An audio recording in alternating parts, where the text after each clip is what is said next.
BPA भक्ति पूजनार्थ TOA talent of India. नमस्कार दोस्तों, मैं talent of India Rohtas Singh Yogi. आज मैं मौजूद हूँ सनोट के अंदर और मैं आपको बता दूँ यहाँ पर परसों जो है 3 दिन हो गए यहाँ पर एक धरना प्रदर्शन शुरू हुआ था। और आज हम ये देखना चाहते हैं क्या वो धरना प्रदर्शन जो अनिश्चितकालीन के लिए शुरू किया गया था वो धरना प्रदर्शन अनिश्चितकालीन चल रहा है या नहीं चल रहा है। क्या इस टेंट को लगाकर छोड़ दिया गया है, इस टेंट के अंदर कोई है या नहीं है, क्योंकि इस टाइम अंधेरा है और अंधेरे में आप देखते हैं कि क्योंकि सर्दी इस टाइम है। मैं आपको बता दूं ठिठुरती ही ठंड है ये, और इस ठंड के मौसम में इसे क्योंकि अब ये कड़ाके की ठंड है और इसे रात अंधेरी रात में अब यहाँ कोई है या नहीं, हम इस चीज़ को देखने के लिए हम आए हैं और अपने दर्शकों को हम ये बताना चाहते हैं, दिखाना चाहते हैं कि यहाँ पर ये हकीकत में ये लोग इसका जो विरोध प्रदर्शन जो है सही कर रहे हैं या नहीं कर रहे हैं। और अगर ऐसे में अगर हमें यहाँ मिलता है कोई तो हम ये देखें भाई कोई है यहाँ पे, कौन है भाई? कोई भाई कौन है?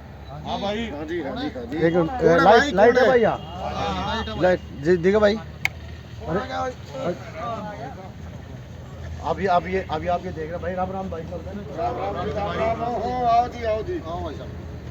अभी आप देख रहे हैं यहाँ भाई साहब, आप लोग अभी पूरी रात यहीं पे हैं? तो आप ठंडे के मौसम में भी ठंड के मौसम में जी ऊपर तार पड़क जब भी आए भी है जी साथ में हमारे। अब ये देखिए, मैं आपको देखा, मैं कहूँगा देखिए इधर देखिए, बुजुर्ग महिलाएं भी जो है यहाँ पे, ये महिलाएं भी है, बच्चे भी देखिए, मासूम बच्चे भी जो है यहाँ पे हैं और ये सब के सब यहाँ जो धरना प्रदर्शन पर जो बैठे हुए हैं। तो ये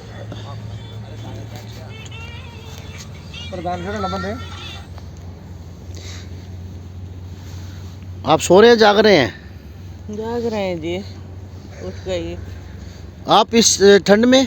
हाँ जी, आपको ठंड नहीं लग रही है यहाँ पे? सर्दी लग रही है, क्या करें जी, इस खत्ते की वजह से यहाँ पड़े हुए हैं। मेरे घर का मेरा ही आदमी जा लिया जी, मैं क्या करूँ, इस खत्ते की वजह से यहाँ पड़ी हुई हूँ जी। और आपको कुछ हो गया तो? हो जाने दो जी, मेरी जान चली जाएगी तो कोई बात नहीं है, मर जाऊंगी। आप लोगों को ठंड नहीं लग रही है? नहीं। अब आप ये देख रहे हैं महिलाएं सभी जो है यहाँ बैठे हुए हैं और आप लोग जो है ये परसों से ऐसी है पे? परसों से रेगुलर चल रहा जी। हम सभी ग्रामवासी यहीं पे ही बैठे हैं और 24 घंटे का हमने धरना चालू कर दिया है। जब तक हमारी मांग, हमारी बातें नहीं सुनी जाएगी, दिन प्रतिदिन लोगों में जोश बढ़ रहा है। सभी आसपास के गांव के लोग यहाँ पे इकट्ठा होने लग रहे हैं। यहाँ पे अब भी 2-3 गांव के आदमी बैठे हुए हैं, घोका से भी है, उड़म्बी से भी है, नरेला से भी है और अपना क्या नाम है बोरगढ़ से भी आए हुए हैं। तो इस समय जो है आपको जो है सर्दी का मौसम है, बच्चे भी महिलाएं भी हैं यहाँ पे, तो ठंड नहीं लगेगी? जी, उससे मरने से बेटर ऐसे मर जाएंगे। वो सबसे जहरीली सांस है, वो वैसे भी मरना है वैसे ही मरेंगे, और क्या करें अपने बच्चों को बचाने के लिए। अब तक आप लोगों से कोई मिलने नहीं आया? अभी तक जब तक कोई मिलने नहीं आया जी हमारे पास। कोई राजनीति से या कोई? कुछ नहीं है जी, बस वो तो वोट के चक्कर में 1-2 आदमी आ जाता है जी, बस वो कहते हैं कराएंगे। अब तो मेरे को कुछ हुआ नहीं जब तक। आपका क्या नाम है? हरीश कुमार। हरीश जी, तो आपने सरकार तक ये बातें पहुंची नहीं अभी तक? अभी हमारे पास कोई किसी का मैसेज नहीं है, ना फ़ोन से है ना कोई आदमी यहाँ पहुँचा है। अभी हमें नहीं पता हमारी बात कहाँ तक पहुँची है, लेकिन हम अपनी जो बात हमने जो रखी है, जिसलिए हम यहाँ बैठे हैं इस खत्ते को हटाने के लिए, ये आपातकालीन हमारा धरना है, 24 घंटे का है, दिन रात का है। हम उस पर बैठे हुए हैं और हम जब तक बैठे रहेंगे जब तक हमारा कोई। तो ठंड भी तो बहुत ज़्यादा है। क्या बात होगी, ठंड क्या करेगी जब ये खत्ता पड़ जाएगा। जो वो केमिकल जो 1000 तरह की उसमें जो वो जितनी उसमें वो जो जहरीली गैसें पैदा होंगी यहाँ, वो हमारा पानी खराब, हवा हमारी खराब, मिट्टी हमारी खराब, हमें ही मरना है, आगे बच्चों को ही मरना है, तो उससे पहले हम ही ना मर लें यहाँ ठंड में। तो मासूम बच्चे भी आप लेकर तो क्या करें, मासूम बच्चे, इनकी क्या ज़िंदगी, जो आगे जो वो सब कुछ जहर यहाँ फैल जाएगा सारा, ये क्या करेंगे, कौन सी अगली पीढ़ी, किसके लिए? तो हम ही तो बैठे हैं इनसे पहले, जवाब इनको हमने तो देना है कि हमने क्या किया इनके लिए। पूछेंगे नहीं ये आने वाली पीढ़ी हमारे से कि जब खत्ता पड़ रहा था कहाँ थे आप सब लोग, कहाँ थे, बताओ क्या करे थे आप गाँव के लिए? तो बैठे हैं ना आज हम, इन्हीं लिए बैठे, इन्हीं पीढ़ी के लिए बैठे, अगली पीढ़ी के लिए। खत्ता हटाओ, खत्ता हटाओ, खत्ता हटाओ,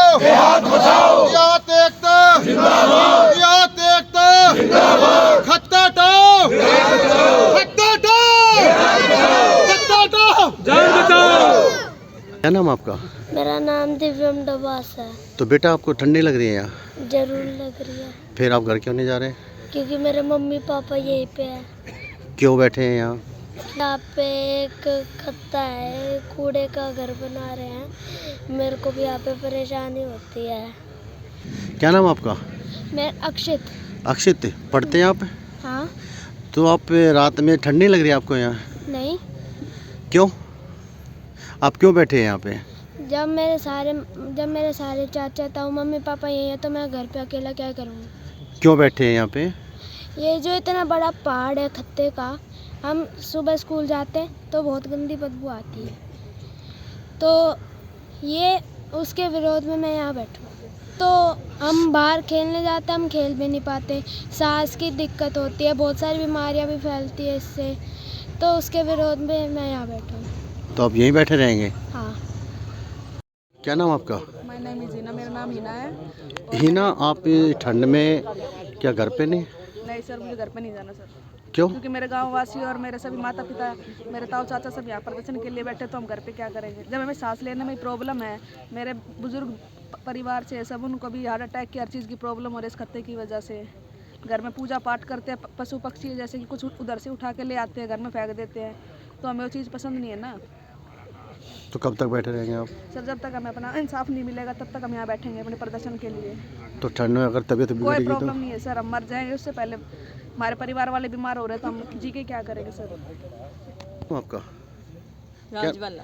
राजबाला, आप ठंड में जो आप लोग बैठे हुए हैं यहाँ पे, हाँ जी। क्या घर पे बच्चों की कोई चिंता नहीं है? नहीं, कोई चिंता नहीं है। यहाँ पे खत्ता आने वाला है ये, तो हमें सांस लेने में ये दिक्कत हो रही है और बीमारी आ रही है इतनी ये है, इसलिए यहाँ पे बैठे हैं आने वाले बच्चों के लिए। तो आप जाएंगे नहीं, घर पे नहीं जाएंगे? नहीं, यहीं रहेंगे रात को। और ठंड लगी तो? लगने दो ठंड। तो आप लोग सभी यहीं बैठे रहते हैं गांव के लोग? जी, यहीं बैठे रहते हैं हम। क्या मांग करते हैं आप? मांग ये करते हैं जी, ये खत्ता पड़ा हुआ है, इसको उठवाना चाहते हैं, क्योंकि जो बीमारियाँ घर के अंदर आ रही हैं, सांस लेने में दिक्कत होती है हमें।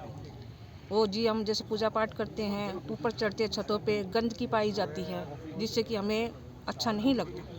और हम चाहते हैं जी, ये पहले खत्ता पड़ा था, उसी टाइम अगर ये गांव उठ जाता तो आज ये दिक्कत नहीं आती यहाँ पे। इसलिए जी हमें सांस लेने में बहुत दिक्कत है, हम बीमार भी रहते हैं, हमारे बड़े बुजुर्ग भी रहते हैं। और यहाँ अगर आपको कुछ हो गया तो? हो जाए जी, हमारे बच्चे हैं, उनको कुछ हो जाएगा हमसे पहले, तो हम क्या करेंगे। इसलिए उनके लिए ही हम यहाँ पे बैठे हुए हैं, हमें कोई उनकी ही चिंता है। सरकार नहीं सुन रही आप लोगों की? सरकार सुनेगी क्यों नहीं जी, सरकार सुनती तो जी हम यहाँ पे नहीं बैठते। ये बैठे ताकि सरकार हमारी सुने और जल्द से जल्द ही सुनवाई हो हमारी। ठीक है जी, मेरे को सांस लेने में इतनी दिक्कत होती है कि बहुत ज़्यादा। अरे इसी खत्ते की वजह से मेरा आदमी चला गया, बताओ। उनको तो इतनी बदबू आती थी कि बहुत ज़्यादा, घर में एकदम घुस जाते थे और धूप बत्ती और चारों तरफ से किवाड़ वगैरह बंद कर देते थे और यूँ कहते थे मुझे तो गांव छोड़ना ही पड़ेगा। आखिर में वे चले ही गए इस बीमारी के कारण। दुनिया ही छोड़ दी? दुनिया ही छोड़ दी उन्होंने। अब बताओ, मैं 75 साल की हूँ जी, हैं, और मेरे डायबिटीज है, मेरे को सांस लेने में इतनी दिक्कत होती है कि बहुत ज़्यादा हुई है। क्या नाम आपका? मेरा नाम किशन चंद है। आप गांव के रहने वाले हैं? हाँ जी, यहीं क्या पे। दिक्कत हो रही है आपको? भाई सांस लेने में दिक्कत है, घराड़े की किडनी लीवर सारे खराब है। सरोज में हॉस्पिटल में इलाज चल रहा है, 70-80 हज़ार रुपये लगा दिए, अभी तक कोई ठीक नहीं हुई। और डॉक्टर ने कहा है कि भाई यहाँ गांव छोड़ दो, कहीं और रहने लगो, और परेशानी इतनी हो रही है। सांस, मेरे भी सांस की बीमारी होगी, सब बच्चों के भी ऐसे है, सारे दवाई खा रहे हैं, हॉस्पिटल में जा रहे हैं। और अब ठंड में अगर आपको यहाँ कुछ हो गया तो?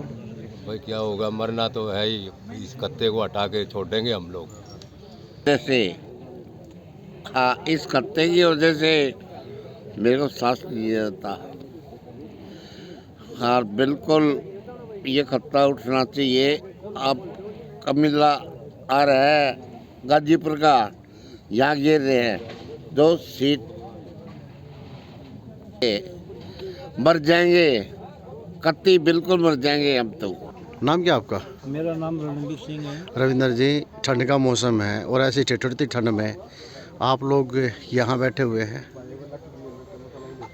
तो बैठे ना बैठे इसमें क्या फ़र्क पड़ता है भाई। 20 साल जिलेंगे, 10 साल से गवर्नमेंट मार देगी। अगर यहाँ खत्ता पड़ गया, हमारे गांव में 20% लकवे के शिकार हो चुके हैं।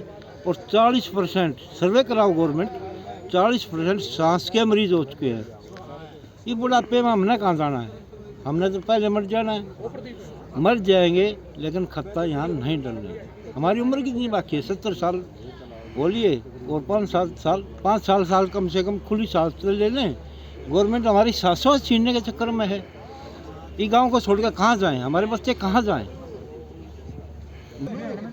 तो जिस तरह से हमने यहाँ आकर अचानक देखा कि गांव के निवासी जो 3 दिन पहले धरना प्रदर्शन शुरू हुआ था वो यहाँ पर मौजूद हैं या नहीं है। तो अब यहाँ पर आकर देखा तो सभी लोग यहाँ मौजूद हैं और इन सभी का एक ही बात कहना है कि हम जान दे देंगे, लेकिन यहाँ से हम जब तक नहीं हटेंगे, जब तक जो यहाँ खत्ता डाला जा रहा है वो खत्ता यहाँ पे कैंसिल नहीं हो जाएगा।